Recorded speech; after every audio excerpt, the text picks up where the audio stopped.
We're going to take some of your questions for Alan and Alex. They're both Le Mans winners. They both raced in Formula One, remember, so think of something good. Simon will come out with the microphone in a moment. Welcome back, guys. 2009 Audi Peugeot. You're not too close there, are you? No, trust me, we'll be closer at the next race next year. The rivalry continues, doesn't it? It's no, not at all.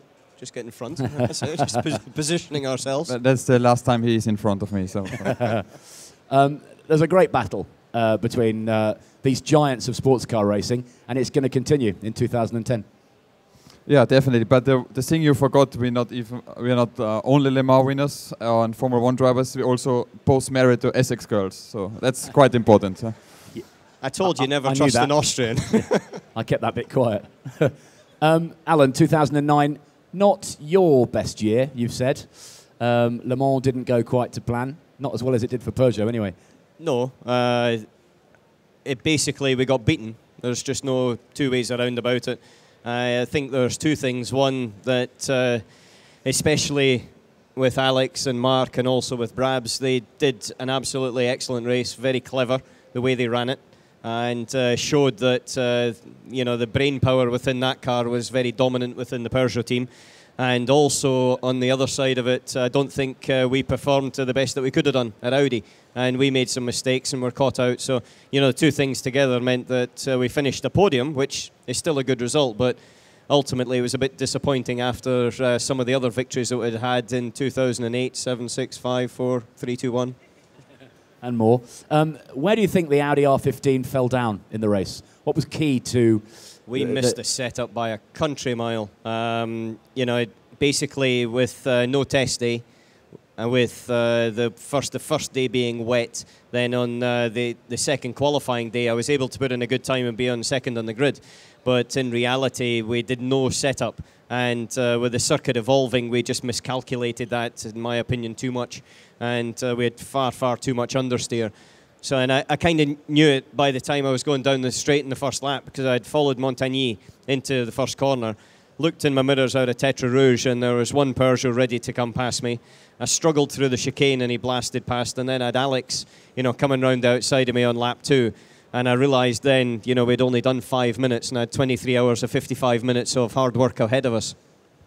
For you, Alex, your return to Le Mans after many years away, has the place changed? You won it in '96 and had all those years away. Good to be back at such a famous race.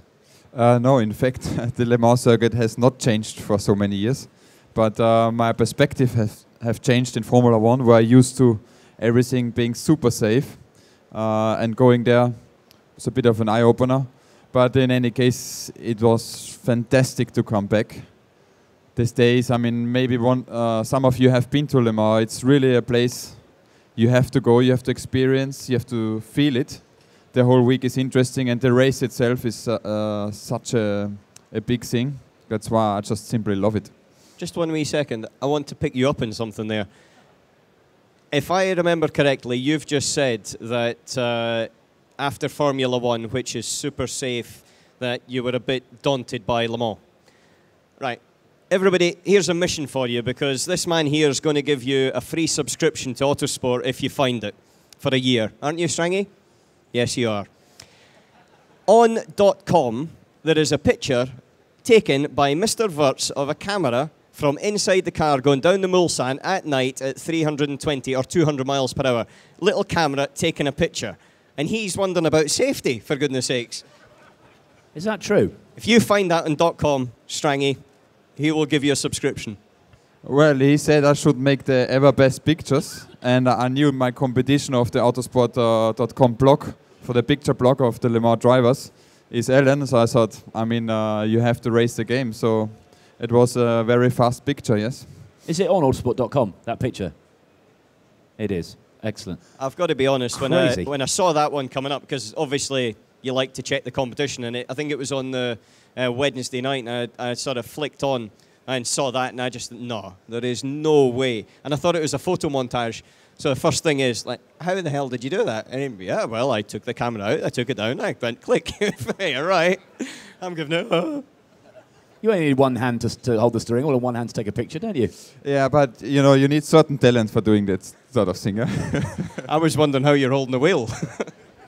With his the two knees. legs. Yeah. It wasn't all bad. You won Sebring, which is as tough as Le Mans, if not tougher in certain circumstances. Yeah, the Sebring race was obviously a very good start to the year for us. With the R15, it was a new car. We were trying to obviously catch up some of the losses we were behind with Peugeot's development.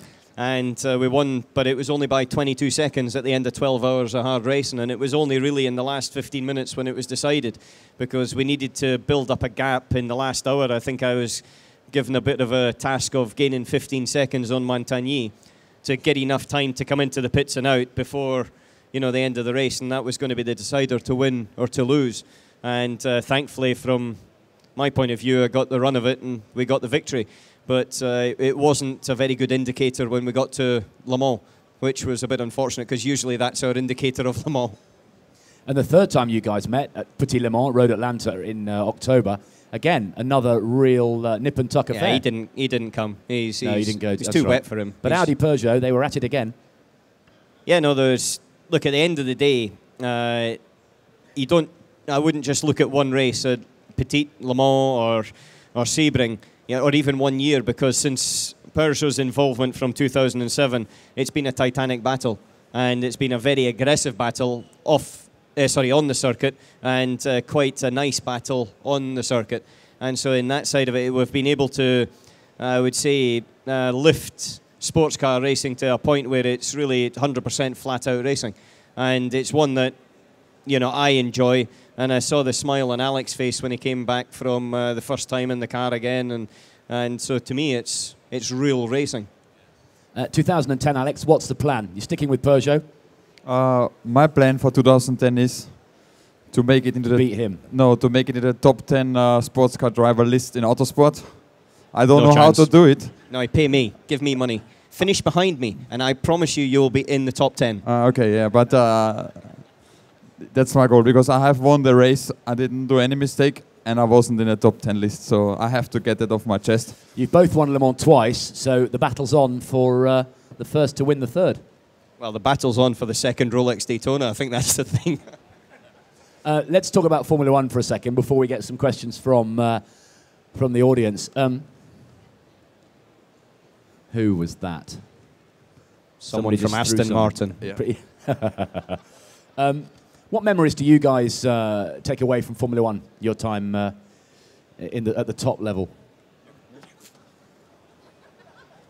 Sorry, we've got the playgrounds upstairs for the kiddies group, the crash and things. That can only be somebody famous, because if it's someone from Autosport, they'll never work here again. It's Monsieur Montagny.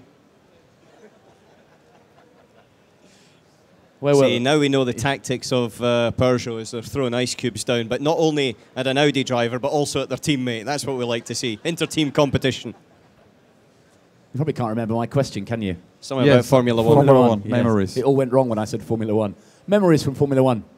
Oh, I have good memories. I mean, I had 12 years in F1. Of course, Formula One is, for most of the athletes in there, it's a roller coaster. I came in doing really well, then I had a bit of a low, up, down, did some test driving years, but looking back, it was a wonderful time. I very lucky that every team I have signed up for and driven for was always a World Championship winning team, and scored points for all of them. So that is an honor, it's a pleasure, and everything I did was great. I mean, that sometimes you get the knife stabbed in your back. Now here is the picture that Mr. Safety Conscious, Alex Wurz, took. Fantastic. You scored a podium in your first year, and you were still standing on the podium in your last year. It's good stuff. Yeah, but unfortunately never won. So, but anyway, you can't have it all. I like to look back on the F1 days, saying that it's only 15 days since I have been without Formula One contract. But anyway, now I'm to the real stuff, to the sports car racing. Proper cars.